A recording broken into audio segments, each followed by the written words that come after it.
A sala de espera do hospital particular no Morumbi estava silenciosa, exceto pelo som ritmado dos passos apressados de enfermeiros e o tilintar de equipamentos médicos ao fundo. O ar-condicionado deixava o ambiente frio, quase estéril, e as pessoas sentadas aguardavam em silêncio, entretidas em seus próprios pensamentos ou nas telas dos celulares. Eduardo Leme, terno cinza escuro impecável, sapatos italianos polidos e um relógio suíço que valia mais que o salário anual de um médico residente, consultava seu tablet. Ao lado, seu segurança particular, Jonas, mantinha a postura rígida, atento a tudo. Foi então que a porta automática se abriu com força e uma mulher entrou correndo, visivelmente desesperada. Tinha o cabelo preso de qualquer jeito, roupas simples e nos braços carregava uma menina pequena, pálida, os olhos semicerrados e suando frio. A mulher ofegava, o rosto suado e a voz embargada. Por favor. Minha filha. Ela está com febre muito alta. Ela não consegue respirar direito. A recepcionista, com expressão cansada e distante, ergueu os olhos sem grande pressa. Senhora, a senhora tem plano de saúde? Não. Mas eu pago o que for preciso. Só me ajudem, por favor. Infelizmente, sem plano ou caução inicial não podemos realizar o atendimento. A senhora pode procurar uma unidade pública. A mulher empalideceu mais ainda, como se tivesse levado um soco no estômago. Ela não vai aguentar chegar até lá. Senhora, temos regras. Se a senhora não sair da fila, vou ter que chamar a segurança. Eduardo ergueu os olhos da tela. Aquela frase cortou o silêncio em sua mente como uma navalha. Observou a cena por alguns segundos, incrédulo. A menina arfava, agarrada ao pescoço da mãe, os olhos perdidos no vazio. O rosto da mulher tremia de desespero contido. Ei, espere! Eduardo se levantou, deixando o tablet cair no colo. Moça, eu pago. Quanto é o atendimento? Dirigiu-se à recepcionista. Ela hesitou por um instante surpresa, mas quando olhou novamente, a mulher já havia se virado com a filha no colo, caminhando rápido para fora. Senhora! Eduardo chamou indo atrás. Senhora, por favor, volte aqui. Mas ela não escutou. Sumiu porta afora como se o mundo tivesse desabado sob seus pés. Ele correu até a calçada, o coração batendo de um jeito que não sentia há anos, mas a mulher já não estava mais à vista. Ficou ali, parado, diante da avenida movimentada. Os carros passavam indiferentes. Ninguém mais parecia ter notado o que ele acabara de ver. O senhor está bem? Jonas apareceu atrás dele, confuso. A gente volta. Eduardo assentiu lentamente, mas não respondeu. Entrou no carro em silêncio, enquanto sua mente martelava uma pergunta incômoda. Como algo assim ainda acontece neste país? O carro começou a se mover, mas ele continuava olhando pela janela, vendo o reflexo de seu próprio rosto no vidro escurecido. Algo dentro dele tinha se partido. Se essa história já te prendeu até aqui, se inscreve no canal agora mesmo, para não perder as próximas partes inspiradoras como essa. Naquela noite, enquanto a cidade seguia com sua pressa habitual, Eduardo Leme não conseguiu dormir. Pela primeira vez em muito tempo, ele não pensava em números, investimentos ou contratos. Ele pensava naquela menina, no olhar apagado, na respiração curta. E principalmente pensava na mãe dela. Algo estava errado, muito errado. E pela primeira vez em anos, ele sentiu que aquilo também era responsabilidade dele. O relógio de parede marcava 7h20 da manhã quando Eduardo Leme entrou em seu escritório no alto do edifício, envidraçado na Avenida Faria Lima. O céu ainda estava cinzento, encoberto por nuvens que pareciam pesar sobre a cidade, e São Paulo acordava com sua costumeira pressa. O ambiente era moderno, silencioso, limpo como um laboratório. Tudo ali refletia controle, precisão e poder. Eduardo caminhava com passos firmes, a expressão impassível. Não sorria. Não cumprimentava ninguém. Sua secretária já sabia que ele detestava conversas desnecessárias pela manhã. Sobre a mesa de carvalho importado, repousava uma agenda organizada ao milímetro, com reuniões estratégicas, visitas a empreendimentos de alto padrão e conferências com investidores internacionais. A vida dele funcionava como um relógio suíço, e não apenas no pulso. Era metódico, exigente e, segundo alguns, impiedoso. Aos 47 anos, era o tipo de homem que ocupava manchetes. Empreiteiro bilionário fecha parceria internacional. Grupo Leme lidera a valorização no mercado imobiliário. O toque de Midas dos imóveis de luxo. Mas, longe da imprensa e dos jantares com taças de cristal, existia um homem solitário. Viúvo há 10 anos, sem filhos, Eduardo vivia entre coberturas de alto padrão e viagens de negócios. Não tinha amigos íntimos, só relações funcionais. Seus empregados o temiam. Seus sócios o respeitavam. E ele mesmo, no fundo, não sabia mais o que sentia. Naquele dia, porém, o ritual foi quebrado. Ele ficou olhando pela janela do 38º andar por tempo demais. O trânsito lá embaixo se arrastava como um rio de aço. O rosto da mulher do hospital e o da menina doente insistiam em invadir sua mente. Algo naquela cena o havia desarmado. Aquela expressão de desespero. Ele conhecia aquilo. Jonas entrou com uma pasta de documentos, esperando a habitual aprovação sem perguntas. Eduardo folheou sem ler. A mente vagava. "O senhor está bem?" Jonas perguntou discretamente. "Estou", respondeu seco sem encarar. Só um pouco cansado. Mas não era cansaço. Era memória. Eduardo havia nascido em Ribeirão Preto, filho de uma faxineira e de um pedreiro. Sua mãe, Dona Cida, trabalhava dobrado para sustentar os 3 filhos depois que o pai os abandonou. Lembrava-se de dormir em colchão no chão, da água cortada, do cheiro da marmita requentada no fogão de uma boca só. Mas havia enterrado tudo isso sob anos de ambição. Suprimiu as origens como se fossem um erro. Mudou o sotaque. Nunca mais voltou à cidade. Cortou relações com os irmãos, que ainda viviam de bicos. Para o mundo, ele era o empresário bem-sucedido, o arquétipo do self-made man. Mas no fundo, era apenas um garoto pobre que se recusava a lembrar de onde veio. O episódio no hospital quebrara esse bloqueio. Sentou-se, massageando as têmporas. Sentia um incômodo que não sabia nomear, como se a engrenagem que sustentava sua rotina começasse a ranger por dentro. Era um desconforto que nem o vinho caro, nem os balanços positivos conseguiam silenciar. "Jonas", chamou sem levantar os olhos. "Ontem, no hospital. Você conseguiu anotar a placa do táxi que a mulher pegou?" "Ela não pegou o táxi, senhor. Saiu andando. Sumiu na rua." Silêncio. Eduardo fechou os olhos por um instante. O vazio dentro dele parecia ecoar. "Quero que tente descobrir quem ela é. Ligue no hospital, veja as câmeras. Quero saber onde ela mora, o nome da filha, tudo. E não diga nada para ninguém." Jonas apenas assentiu, surpreso com o pedido. Enquanto ele saía, Eduardo voltou a olhar pela janela. Pela primeira vez em muito tempo, a cidade lá embaixo não parecia mais distante. Parecia cruel. E ele começava a perceber que talvez tivesse se tornado parte disso. O despertador de Camila tocou às 5 da manhã. Um toque agudo, insistente, que cortava o silêncio abafado do pequeno quarto. Ela levantou-se devagar, cuidando para não acordar Lia, encolhida ao seu lado no colchão fino estendido sobre o chão. A menina respirava com dificuldade, e a tosse seca ainda ecoava da madrugada mal dormida. O céu ainda era escuro e o ar estava úmido, com cheiro de mofo e terra.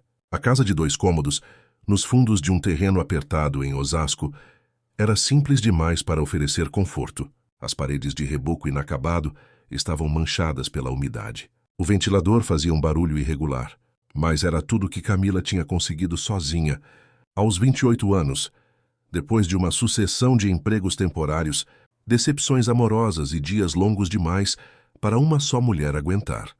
Fez um café ralo e esquentou um pouco de leite, observando o fogão velho com uma das bocas entupidas. Lia acordou tossindo, com o rosto abatido e os olhos ainda pesados. Camila sentou-se ao lado dela. "Bom dia, princesa", disse baixinho, passando a mão na testa da filha. Estava quente. "Mãe, minha barriga tá doendo." "Eu sei, meu amor. Vou te levar no posto hoje de novo, tá?" Lia assentiu com a cabeça e tentou se levantar, mas tossiu com força e deitou de novo. Camila sentiu o desespero subir pela garganta. Havia tentado atendimento no posto de saúde da região 2 dias atrás. Esperaram 5 horas na fila. Quando finalmente foram chamadas, o médico mal olhou para Lia. Disse que era virose, receitou antitérmico e mandou para casa. Mas a menina não melhorava. Camila trabalhava como diarista em bairros de classe média alta. Pinheiros, Perdizes, uma vez até no Itaim. Ganhava 150 por dia, sem garantias. Era grata por cada diária, mas não podia perder nenhuma. Se faltasse hoje, talvez não chamassem de novo. Mas se não levasse Lia ao médico, poderia piorar ainda mais. O dilema queimava por dentro. Abaixou os olhos para a mochila velha da filha, onde guardava os documentos. Não tinha plano de saúde, nem conta bancária. Pagava tudo em dinheiro vivo, às vezes trocado em moedas. Já havia tentado se inscrever em programas sociais, mas com renda informal sempre caía em brechas do sistema. Camila respirou fundo, tentando conter as lágrimas. Vestiu a filha devagar, com a blusa mais leve que encontrou. Cobriu-a com um lençol fino, pegou a bolsa e saiu pela viela com Lia nos braços. As ruas da comunidade ainda estavam vazias. Algumas senhoras varriam à frente das casas, outras carregavam sacolas de mercado. Todos a conheciam, mas ninguém tinha tempo de parar. A cidade seguia. A cidade sempre segue. Na parada de ônibus, esperaram 20 minutos. Lia tremia. O ônibus chegou lotado e ninguém cedeu lugar. Camila ficou em pé, segurando a menina com força. No trajeto até o hospital, olhou para os prédios altos passando pela janela, tão perto, tão inalcançáveis. Ao chegar na UPA, deu de cara com uma fila que dobrava a esquina, gente deitada no chão, criança chorando, idosos com expressão vazia. Mais uma vez, sentiu a impotência tomar conta. Se Lia não fosse atendida hoje, não sabia mais o que faria. Mãe, eu tô cansada. Eu sei, meu anjo. Só mais um pouco. Segurou a filha com mais força e firmou os pés no chão. A batalha ainda estava só começando. E ela sabia. Naquele sistema, quem desiste, perde. A tarde se arrastava em silêncio no escritório de Eduardo. As reuniões daquele dia haviam sido canceladas, por decisão dele mesmo. A equipe estranhou, mas ninguém questionou.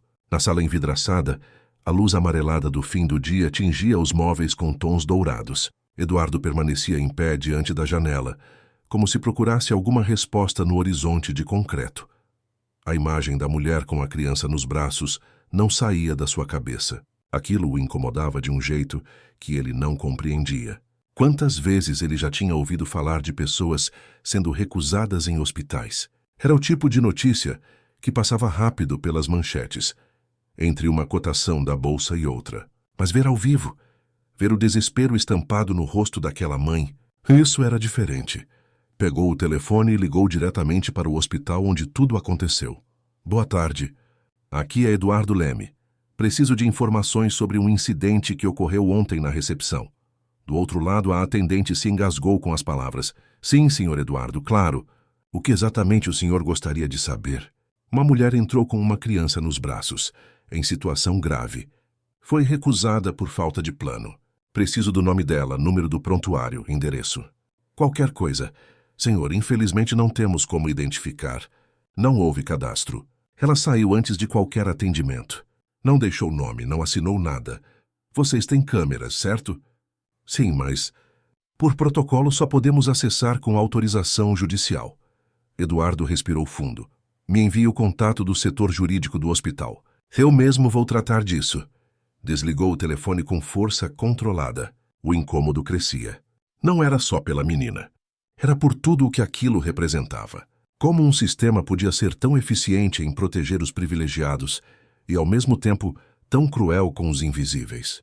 Virou-se para a secretária, que o observava discretamente pela porta entreaberta. Carla, cancele todos os meus compromissos até segunda e avise ao jurídico que preciso de uma autorização para acessar as imagens de segurança daquele hospital. Senhor, está tudo bem? Eduardo hesitou por um momento. Não, mas eu vou tentar fazer com que fique. Naquela noite, em casa, abriu uma garrafa de vinho que costumava reservar para ocasiões especiais. Sentou-se sozinho na varanda, observando o céu nublado. O gosto do vinho não lhe dizia nada. Era como se todos os sentidos estivessem focados numa única lembrança. A voz da mulher, o choro contido da criança, a frieza da recepcionista. E sua própria impotência. Pegou o celular e digitou no Google: acesso à saúde pública no Brasil, mães pobres, hospital particular, crianças recusadas no atendimento médico. As manchetes saltavam como tapas na cara. Casos semelhantes em diferentes estados, sempre com os mesmos desfechos: negligência, omissão, silêncio. Fechou os olhos e, pela primeira vez em muito tempo, sentiu culpa. Culpa por ter feito parte de uma elite que nunca se importou, por ter virado o rosto, por ter se calado. Lembrou da própria mãe, Dona Cida, quando ele teve pneumonia aos 7 anos. Ela o levou correndo até um pronto-socorro público, segurando-o no colo sob chuva, com o mesmo olhar de desespero que agora ele revia em outra mulher. Lembrou da mão dela tremendo ao assinar papéis, da voz suplicante para que alguém o atendesse.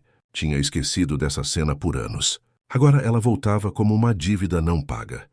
O silêncio da noite foi interrompido por uma decisão súbita, nascida da angústia. Ele precisava fazer algo. Descobrir quem era aquela mulher, onde estava aquela criança, e entender, de verdade, como esse sistema funcionava. Ou não funcionava. Pela primeira vez, Eduardo não queria apenas observar. Queria agir. A manhã amanheceu abafada, com nuvens pesadas cobrindo o céu de São Paulo. Eduardo vestiu jeans escuros, tênis discretos e uma jaqueta simples, diferente do costume. Deixou o relógio caro sobre a cômoda. Não queria ser reconhecido. Não queria parecer quem era. Mandou Jonas esperar no carro e desceu sozinho no Capão Redondo, diante da UPA que localizara após pesquisa intensa. Era uma das mais movimentadas da região sul, com estrutura precária e filas constantes. O lugar parecia outro mundo, e para Eduardo era mesmo. Do lado de fora, cerca de 30 pessoas aguardavam, algumas sentadas em bancos de cimento, outras de pé, encostadas no muro. Uma mãe trocava a fralda do bebê sobre uma sacola plástica. Um senhor cochilava com a cabeça encostada em um jornal velho. A fila andava devagar, como se o tempo ali seguisse outro ritmo. Eduardo se aproximou devagar, tentando entender aquela dinâmica. O cheiro era de desinfetante misturado com suor e ansiedade. O ar parecia pesado, como se a dor tivesse corpo. Uma senhora de cabelo preso num coque mal feito e olhar cansado virou-se para ele. "Moço, o senhor é novo por aqui? Tá esperando consulta?" "Tô tentando entender como funciona", respondeu, medindo as palavras. "Funciona do jeito que dá. Chega, pega a senha, espera. Se tiver sorte, é atendido no mesmo dia. Se não, mandam voltar outro." Ela riu sem humor. "A gente aprende a ter paciência, ou a aceitar que ninguém se importa." Eduardo assentiu, sem saber o que responder. Entrou no prédio devagar, observando o corredor estreito, as cadeiras de plástico ocupadas, os cartazes desbotados na parede. Passou por um homem encostado no canto, com o braço enfaixado e os olhos fundos. Uma menina com febre cochilava no colo do pai, enquanto ele abanava o rosto dela com um papel amassado. Mais adiante, uma porta semiaberta revelava um consultório pequeno, onde uma médica atendia sem levantar a cabeça. Na recepção, uma funcionária chamava os nomes com voz monótona. Eduardo notou um painel na parede com a frase: "Atendimento humanizado é nossa prioridade." Parecia ironia. No final do corredor, avistou um homem de jaleco azul, encostado na parede, tomando café em um copo plástico. Aproximou-se. "Bom dia. O senhor trabalha aqui?" "Trabalho sim, sou enfermeiro. Ajudo na triagem. Posso te fazer uma pergunta?" "Anda, como vocês conseguem dar conta disso tudo?" O enfermeiro riu amargo. "Não damos. A gente apaga incêndio.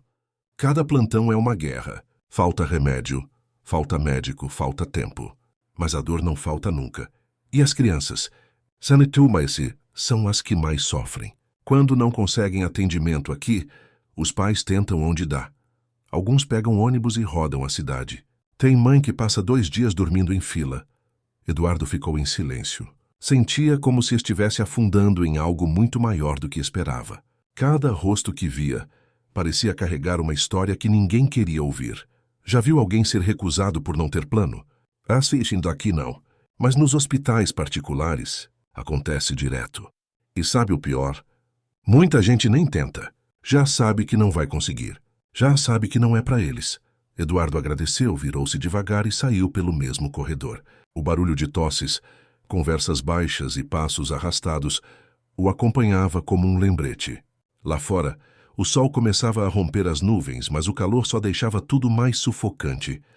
Ao entrar no carro, Jonas o encarou pelo retrovisor. "E aí?" Eduardo olhou para o nada por alguns segundos antes de responder. "A gente vive num país onde o sofrimento é silencioso e coletivo." E eu nunca percebi. Jonas não disse nada. Eduardo encostou a cabeça no banco, fechou os olhos e respirou fundo. Sabia que depois daquilo, não tinha mais como voltar a ser o mesmo.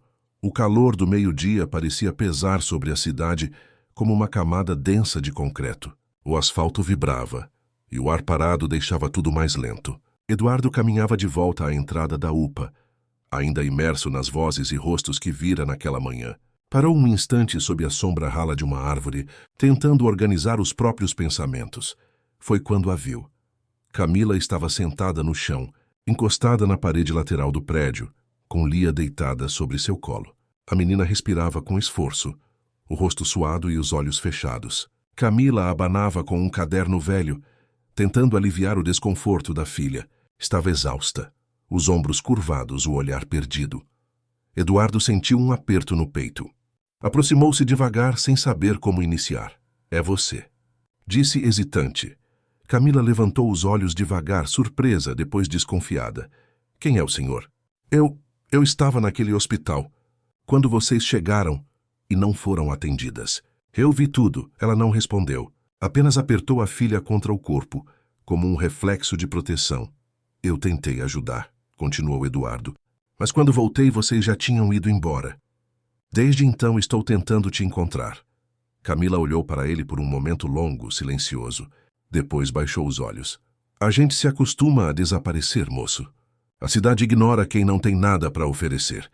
Eduardo sentiu o impacto daquelas palavras como um soco. Ajoelhou-se, tentando ficar na altura das duas. Ela ainda está com febre. Eu conheço uma clínica perto daqui. Particular, posso levar vocês. Não precisa pagar nada, é por minha conta. Camila hesitou. Estava claramente dividida entre o orgulho e o medo. Olhou para Lia, fraca demais até para reclamar. A menina precisa de ajuda agora, insistiu Eduardo com firmeza, mas sem arrogância. Não tem tempo para fila, nem para burocracia. Camila assentiu lentamente. Levantou-se com cuidado, ajeitando Lia nos braços. Mas eu vou junto o tempo todo. E não me venha com caridade. Eu não quero favor, quero respeito. Justo, respondeu ele, respeitoso. Jonas abriu a porta do carro. Camila entrou desconfiada, os olhos atentos a cada detalhe. Eduardo pediu que ligassem o ar-condicionado baixo, para não incomodar a menina. O trajeto foi silencioso, tenso. A cidade lá fora seguia seu ritmo alheio, mas dentro do carro havia um mundo entre dois extremos, tentando se entender. Na clínica, foram recebidos sem burocracia. O médico que atendeu Lia era gentil, direto e eficiente. Após os exames iniciais, confirmou o diagnóstico. Bronquite aguda, agravada pela exposição constante ao ar seco e poluição. Prescreveu nebulização, corticoides leves e repouso imediato. Camila ouviu tudo com atenção, sem interromper. Quando o médico saiu, virou-se para Eduardo. Eu agradeço. De verdade. Mas só para deixar claro, não sou coitada. Luto por ela todos os dias. Só tô cansada. Só isso. Eduardo sentiu um nó na garganta. Pela primeira vez, alguém não o tratava com reverência ou medo, mas com dignidade. Eu sei. E foi por isso que eu quis ajudar. Porque você não desistiu. Nem por um segundo. Ela suspirou e olhou para a filha, agora adormecida, respirando um pouco melhor. Eu não tenho esse luxo. O silêncio se instalou entre eles novamente. Mas não era vazio. Era o começo de algo. Quando saíram da clínica, o sol começava a baixar e o vento trazia algum alívio. Eduardo se ofereceu para levá-las até em casa. Camila recusou. A gente se vira, ele apenas assentiu. Sabia que forçar seria um desrespeito, mas também sabia, no fundo, que aquele não seria o último encontro deles. Na cobertura ampla e silenciosa onde morava sozinho, Eduardo andava de um lado para o outro, as mãos nos bolsos da calça de moletom. A noite caía sobre São Paulo com um céu carregado, cortado por relâmpagos distantes, e o som da chuva batendo nas janelas enchia o ambiente com uma melodia ritmada e triste. Ele havia chegado há mais de uma hora, mas não conseguia relaxar. Sentia como se estivesse sendo movido por dentro, como se um pedaço dele, que ele nem sabia que existia, tivesse sido desperto depois de anos adormecido. As palavras de Camila ecoavam como marteladas em sua mente. Não sou coitada. Luto por ela todos os dias. Sentou-se no sofá largado, o olhar perdido nas luzes da cidade. Lembrava-se nitidamente do rosto de Lia, finalmente respirando com mais calma após o tratamento. Lembrava da tensão no corpo de Camila, mesmo em meio ao alívio. Não havia descanso para ela, nem mesmo nas pequenas vitórias. A inquietação foi crescendo até que ele se levantou e foi até uma estante. Puxou uma caixa antiga, coberta por uma fina camada de poeira. Dentro estavam algumas fotos velhas. Ele hesitou antes de tocar nas imagens. As mãos tremiam levemente. Ali estava a mãe, Dona Cida, sorrindo com a mesma roupa que usava em quase todas as fotos. Os olhos cansados, mas vivos. Eduardo ainda menino ao lado dos irmãos. O barraco de madeira, a calçada de terra batida, o sorriso forçado nas festas simples com bolo de padaria. Por anos ele evitou olhar para aquilo. Era como um lembrete incômodo de tudo o que quis apagar. Mas agora não conseguia parar de olhar. Lembrava de quando ficou doente, ainda pequeno. A febre alta, o corpo mole, a sensação de sufoco. Lembrava de sua mãe correndo com ele nos braços, até o pronto-socorro. Das horas sentados num banco duro, da agonia silenciosa dela, esperando alguém chamá-lo. Lembrava do alívio quando finalmente foi atendido, e do cansaço nos olhos da mulher que nunca o deixou cair. Você tem que ser alguém, Dudu, para ninguém nunca mais pisar em você. Foi o que ela disse um dia, quando ele voltou da escola chorando, depois de ser humilhado por não ter lanche. E ele levou aquilo como uma promessa.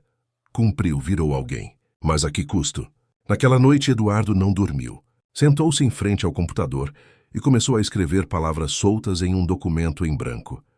Hospital, fila, injustiça, Camila, Lia, clínica, ação. Não sabia exatamente o que queria fazer, mas sabia que precisava transformar aquele incômodo em algo concreto. Algo maior do que um gesto pontual. Fechou os olhos e pensou em Camila, na força dela.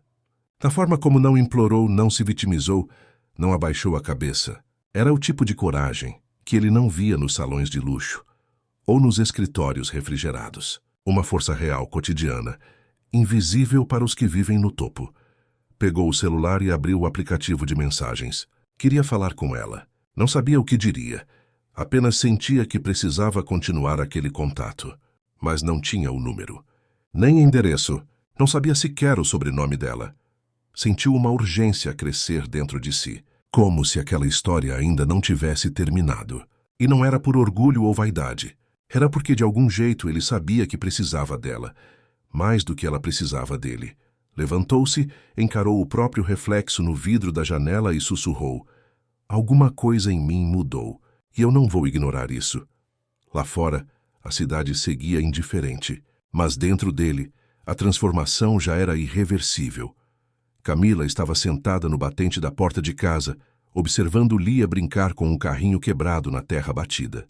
O calor do fim da tarde deixava tudo mais lento, e o vento que soprava vinha carregado de poeira e cheiro de comida, feita no fogão a lenha da vizinha. Apesar do calor, o silêncio entre as duas era calmo. Lia finalmente começava a melhorar.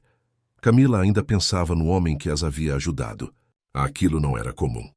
Um desconhecido oferecendo clínica particular, transporte, atenção. Era o tipo de coisa que não acontecia com gente como ela. No fundo sentia uma gratidão que não cabia no peito. Mas acima de tudo sentia desconfiança. A vida lhe ensinara que nada vinha de graça. E toda vez que abaixou a guarda, pagou caro. Um barulho de carro se aproximando a tirou dos pensamentos. Eduardo saiu do veículo com um buquê simples de margaridas nas mãos. Camila levantou-se imediatamente, o olhar fechado. Boa tarde, ele disse, tentando um sorriso. Eu não queria incomodar. Só queria saber como a Lia está. Ela cruzou os braços, firme. Tá melhor. Mas a gente não pediu flor nem visita. Eduardo hesitou, depois baixou o olhar e assentiu. Estendeu as flores sem insistir. Eu só queria conversar. Se puder me ouvir 5 minutos. Camila respirou fundo. Olhou para a filha, depois para ele. 5 minutos. Sentaram-se em cadeiras de plástico na pequena varanda da casa. O silêncio inicial foi denso, desconfortável. Eu não vim aqui por pena, Camila. E não tô querendo aparecer como salvador de nada. Aquilo que aconteceu naquele hospital mexeu comigo de um jeito que eu não esperava. E desde então eu tenho pensado em formas de fazer algo maior, mais útil. Você quer fazer caridade? Abrir um abrigo, doar cestas? Ela arqueou as sobrancelhas. Não é isso. Eu tô falando de algo estrutural. que enfrente de frente o que eu vi. Que mude, mesmo que em parte, esse sistema tão desigual. Camila o olhava com atenção, mas sem entregar nenhum sinal de concordância. E onde eu entro nisso? Eu não entendo da sua realidade.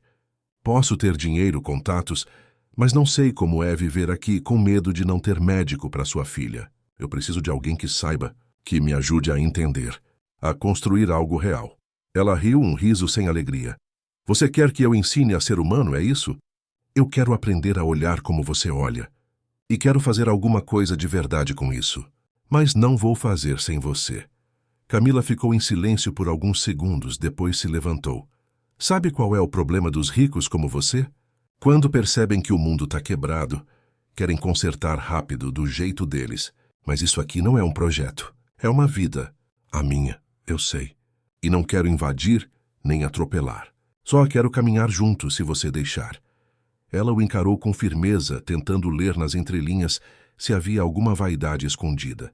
Mas tudo que viu foi sinceridade. Ainda assim, não podia confiar tão fácil. Tinha aprendido a desconfiar de mãos estendidas. Eu não prometo nada. Mas se for para falar a verdade, sem floreio, eu topo conversar. Só conversar. Eduardo sorriu de leve. Já é um começo. Camila assentiu e voltou a sentar. Olhou para Lia, que agora cantarolava baixinho. A gente não tem luxo de recusar ajuda, mas também não tem o direito de aceitar tudo sem pensar. E você está certíssima por isso. O sol começava a sumir atrás das casas baixas. Ali naquela varanda simples, dois mundos ainda distantes davam os primeiros passos para um entendimento difícil, mas possível. Na manhã seguinte, Eduardo estava sentado em frente ao computador, cercado por anotações, relatórios e mapas da cidade. A noite anterior o deixara inquieto, mas também determinado. Pela primeira vez em anos, sentia que tinha uma direção que não envolvia lucros nem status. Queria construir algo que fizesse sentido, algo que ficasse. Digitava com força, riscando ideias, apagando, recomeçando. O projeto ainda era uma sombra, mas ganhava forma a cada memória que lhe vinha da UPA, a cada frase de Camila que ressoava em sua mente. A ideia de uma clínica popular, gratuita, independente de planos de saúde, começava a se estruturar.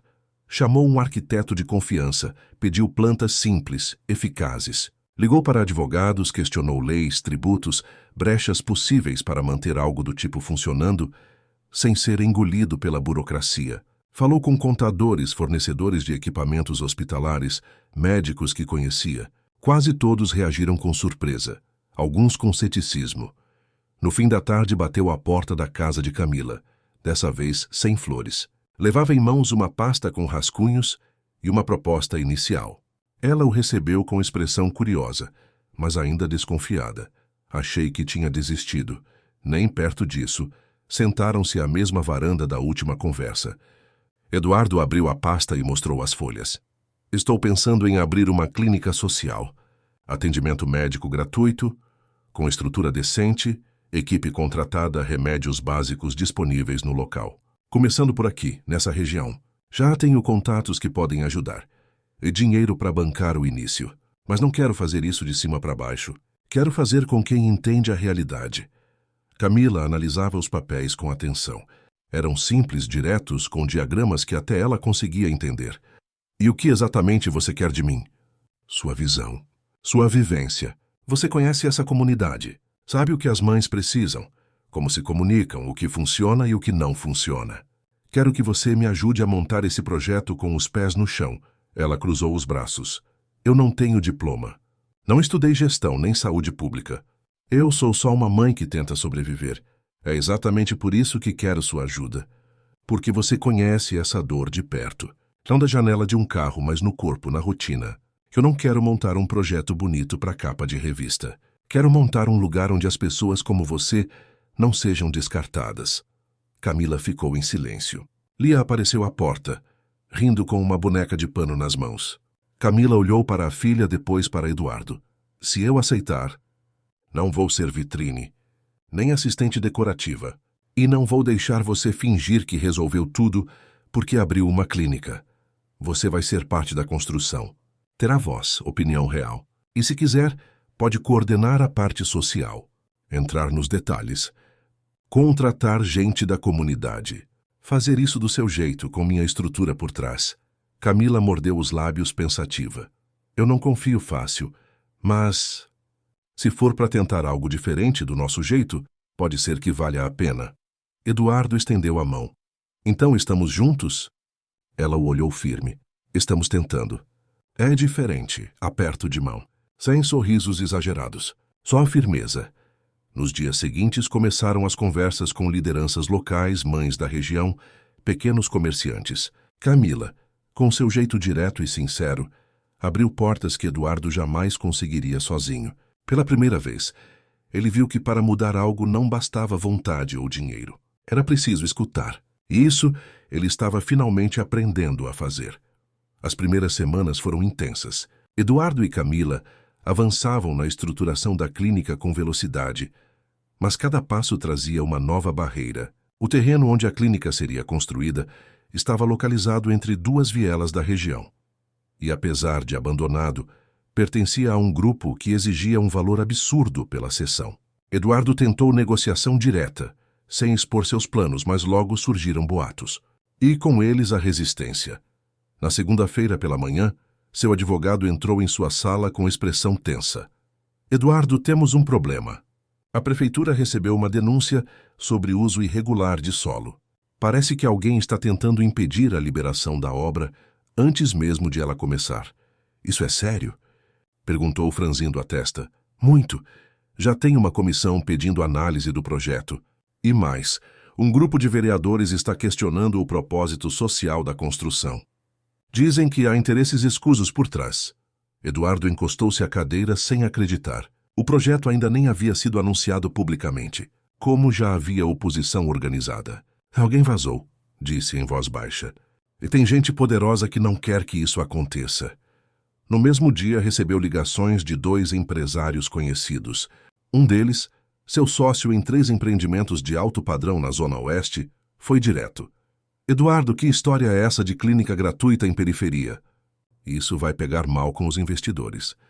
Ninguém quer ver o nome da empresa atrelado a discurso populista. Não joga tua reputação fora com essa loucura. Isso não é populismo.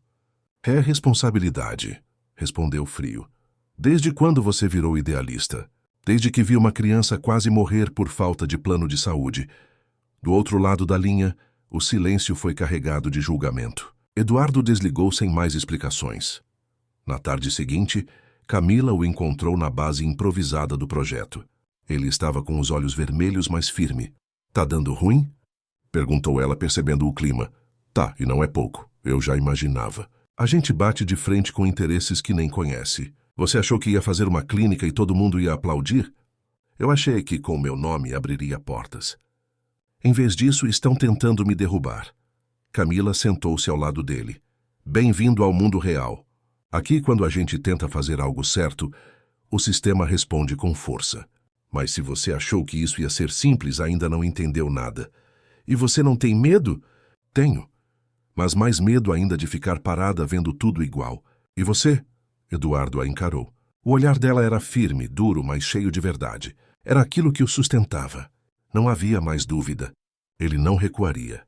No dia seguinte, Eduardo fez questão de ir pessoalmente à prefeitura, acompanhado apenas de Camila e do arquiteto. Apresentou o projeto. Explicou os objetivos. Mostrou os custos cobertos por ele mesmo. Não pediu isenções, apenas respeito institucional.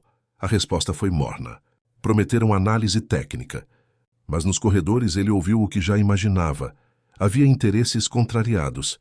Gente que ganhava com o sistema quebrado. Gente que via naquela clínica uma ameaça ao negócio da saúde privatizada. Ao sair, Camila comentou: eles querem que você desista sozinho. Então vão se decepcionar. Os dias seguintes foram uma guerra silenciosa. Esgotamento, pressão, ameaças veladas. Mas Eduardo começava a entender que não era apenas um projeto. Era uma posição, um enfrentamento direto com um sistema que lucrava com o abandono. E ele estava disposto a ir até o fim. Camila acordou antes do sol nascer, como fazia todos os dias. Lia ainda dormia, abraçada à boneca que ganhara de Eduardo numa tarde qualquer. A menina já respirava melhor e estava mais animada. Isso lhe dava forças. Desceu a viela com o caderno nas mãos. Tinha anotado nomes, contatos, pedidos, perguntas. As vizinhas começaram a se aproximar. Era uma terça-feira qualquer, mas algo diferente estava no ar.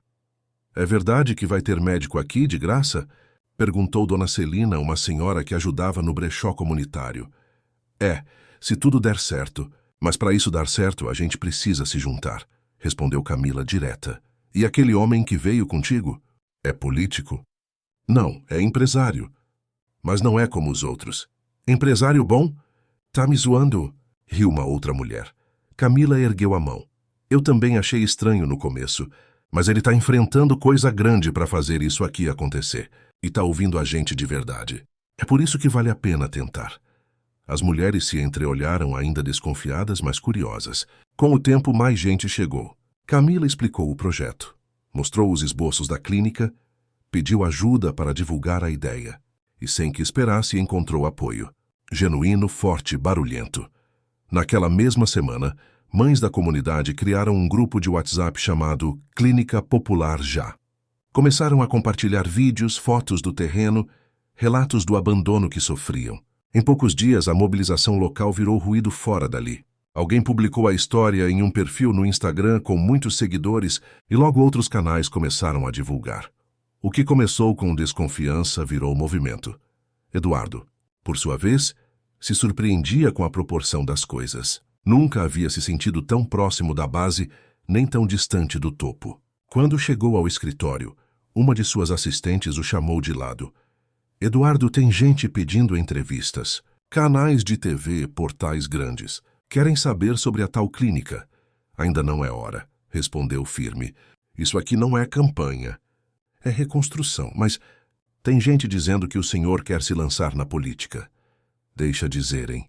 No mesmo dia, recebeu um e-mail de um antigo funcionário, André, que trabalhava com ele desde o início da construtora, mas havia saído após uma reestruturação. A mensagem era curta. Vi o que você está tentando fazer. Se precisar de alguém para cuidar da parte operacional da clínica, me chama. Volto sem salário, se for o caso. Só quero participar de algo que valha a pena. Eduardo respondeu com um sim, preciso de você. Outros ex-funcionários começaram a se manifestar. Alguns médicos que haviam sido demitidos de hospitais particulares entraram em contato por indicação de Camila. Gente cansada do descaso. Gente querendo se reaproximar de um propósito. Nem tudo era apoio. O grupo de empresários do qual Eduardo fazia parte, em reuniões mensais, o removeu do conselho.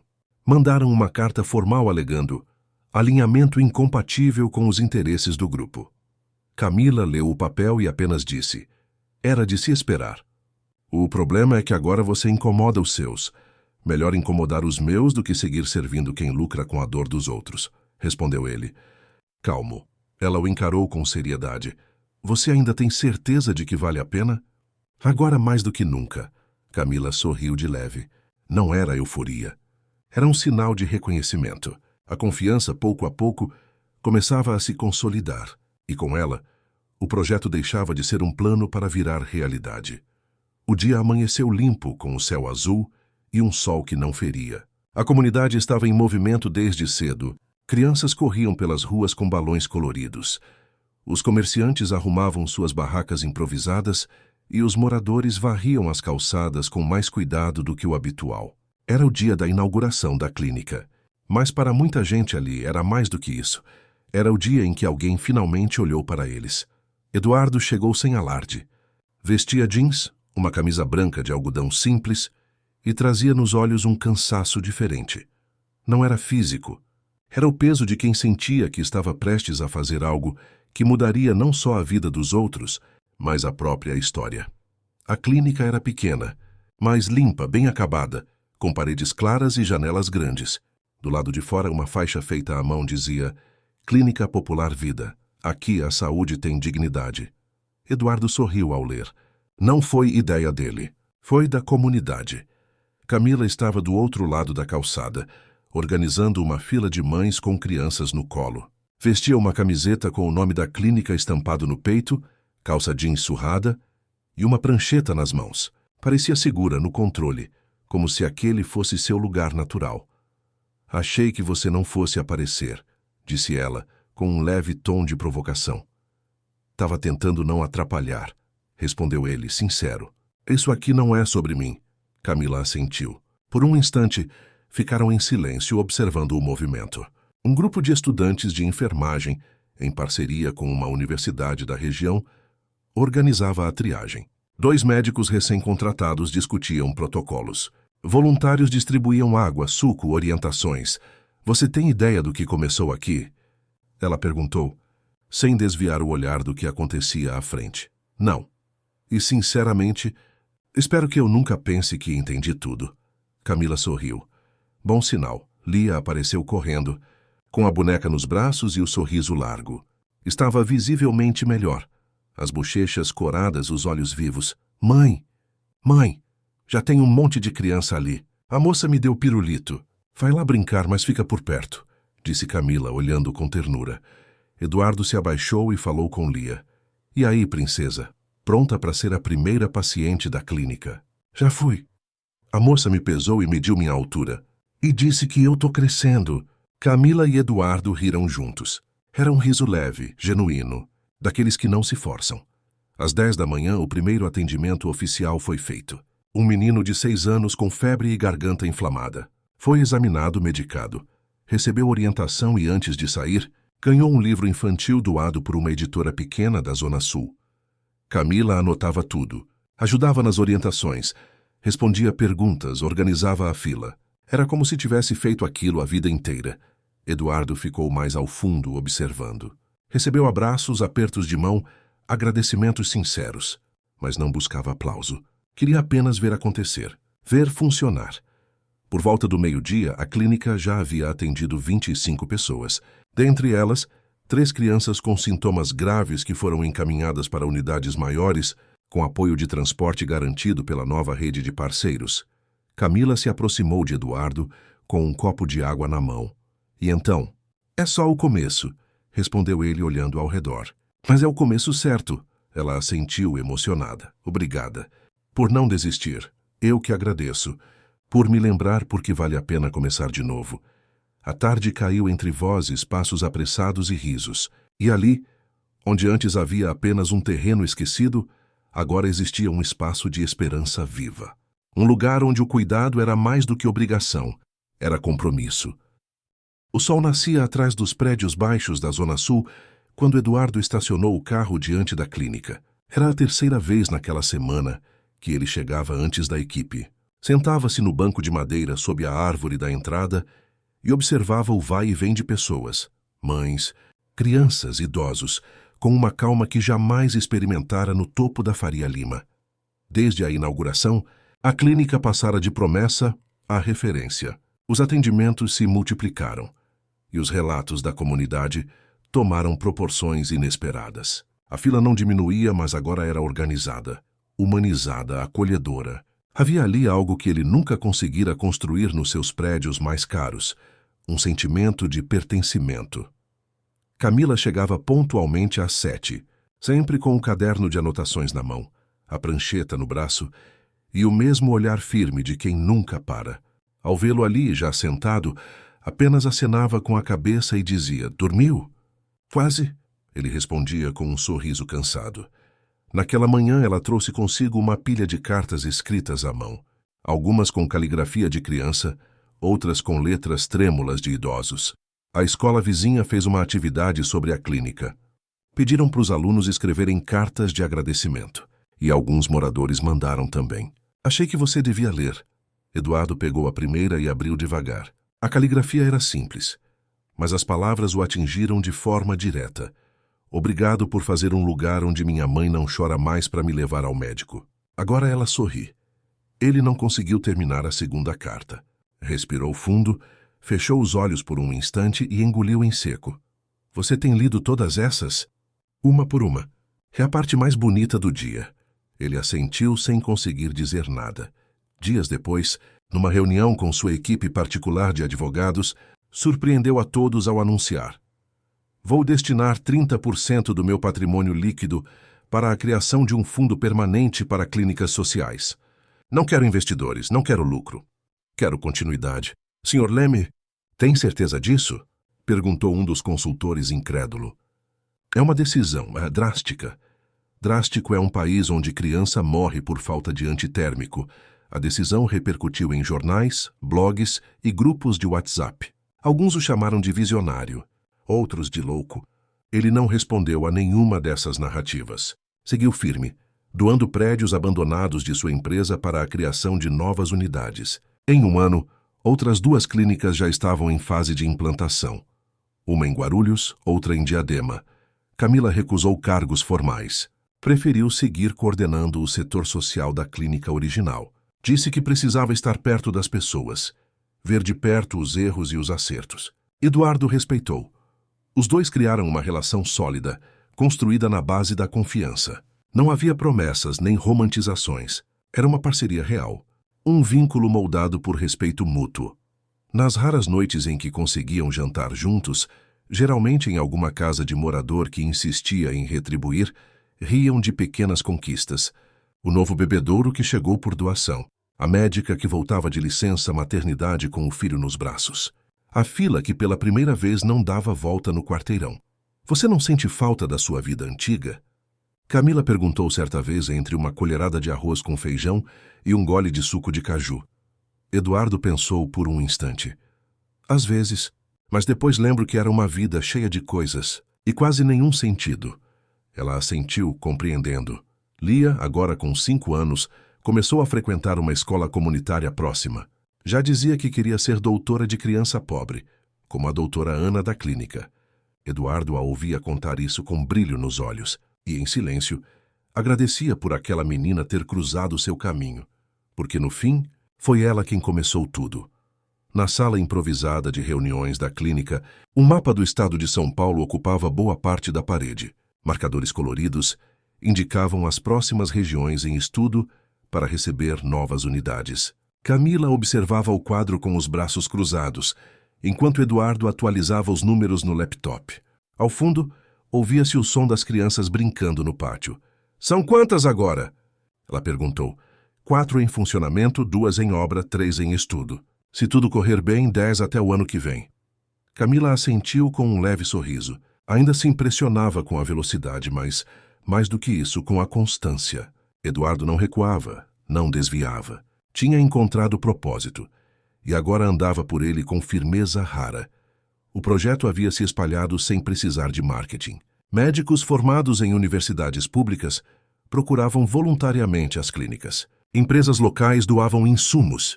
Pequenas redes de farmácia contribuíam com medicamentos. E, aos poucos, até nomes conhecidos do setor privado passaram a apoiar. Mas não era só o apoio que crescia, era o modelo. Cada nova clínica era desenhada com base no perfil da comunidade. Não havia padrão engessado. Camila fazia questão de incluir lideranças locais nas decisões. Eduardo escutava e ajustava. Não havia ego na estrutura, apenas função.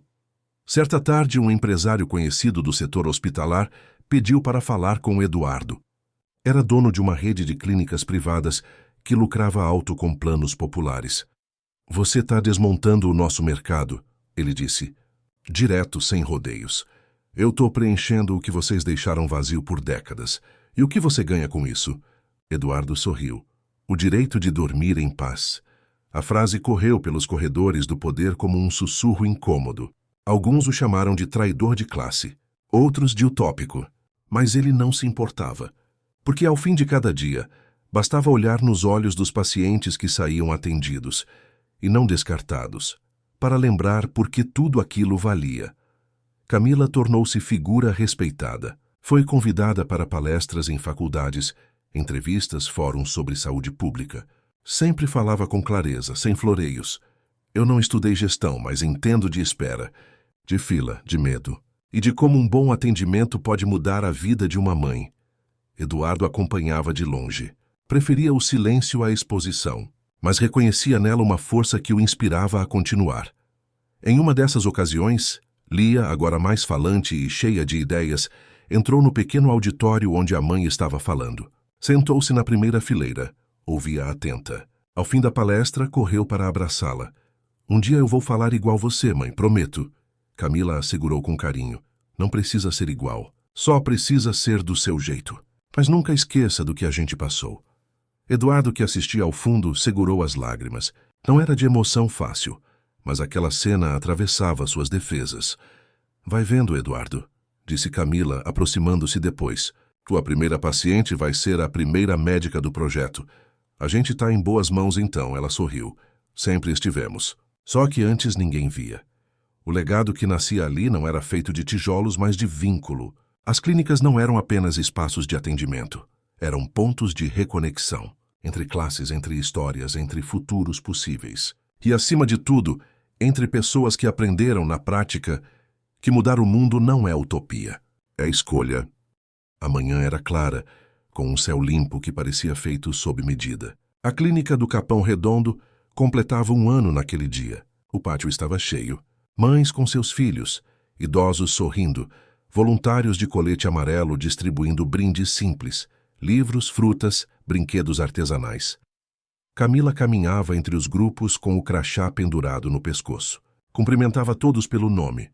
Perguntava das crianças, escutava histórias. Lia corria ao redor de mãos dadas com outras crianças, agora com 6 anos, cheia de perguntas e planos. Tinha o costume de dizer que já trabalhava ali, ajudando a deixar todo mundo bem. Eduardo chegou mais tarde, sem chamar atenção. Observou tudo por alguns minutos, encostado no portão como quem tenta guardar cada detalhe na memória. Respirou fundo, sentindo o cheiro da comida simples sendo preparada pelos moradores do entorno. O som de risadas, vozes e passos o envolvia como uma melodia humana. Camila o avistou e foi até ele com um sorriso que misturava orgulho e afeto. Tá diferente, sabia? Como assim? Antes você entrava aqui com o peso do mundo nos ombros. Agora parece mais leve, mais vivo. Talvez porque eu finalmente entendi o que é vida de verdade. Caminharam juntos até o espaço recém-reformado nos fundos da clínica. Era um novo setor de atividades infantis e apoio psicológico. Eduardo olhou ao redor e disse quase em sussurro: 1 ano atrás eu não conseguia dormir por causa daquela imagem no hospital. Você com a Lia nos braços. E agora, Camila completou firme. Agora a gente construiu algo que não apaga a dor daquele dia, mas transforma ela em caminho. E você nunca mais saiu da minha cabeça desde então. Porque a gente se reconheceu, ela respondeu. Em mundos diferentes, mas com a mesma ferida. O abandono. Eduardo assentiu emocionado. Lia se aproximou suada, ofegante, com os olhos brilhando. Tio Dudu, sabia que eu já sei escrever meu nome inteiro? Sério? Então me mostra. Ela pegou um papel da mochila e escreveu: Lia Rocha Almeida. E a doutora Ana disse que eu tenho jeito para médica. Que eu sou cuidadosa. Eduardo se agachou para ficar na altura dela. Então eu acho que vou precisar reservar um consultório para você no futuro. Já é meu, respondeu com convicção, e saiu correndo de novo. Camila riu. Eduardo a observava com ternura, e pela primeira vez pensou em como teria sido sua vida se tivesse conhecido pessoas como ela antes. Mas não lamentou. Porque talvez, se tivesse, nunca teria aprendido tanto. A tarde caiu devagar com luz dourada tingindo as paredes da clínica. Eduardo se afastou por alguns minutos e ficou parado diante da entrada principal, onde uma nova placa havia sido instalada naquele dia. Clínica Popular Vida, onde ninguém é deixado para trás. Camila aproximou-se em silêncio. Ficaram lado a lado, olhando o movimento das pessoas entrando e saindo. Era quase como uma dança, cada um com seu tempo, sua dor, seu alívio. Eu vim achando que ia salvar uma criança, Eduardo disse com a voz embargada. Mas, no fundo, fui salvo por ela. Camila não respondeu de imediato. Apenas encostou levemente o ombro no dele. Bem-vindo de volta para casa. Naquele instante, Eduardo compreendeu que sua vida havia deixado de ser sobre conquistas individuais. Agora era sobre continuidade, sobre presença, sobre impacto real. Se essa história tocou o seu coração, se inscreve no canal agora mesmo e ative o sininho. Histórias reais e emocionantes como essa te esperam por aqui. E não sai sem clicar no vídeo que está aparecendo agora na sua tela. A próxima história pode mudar sua vida também.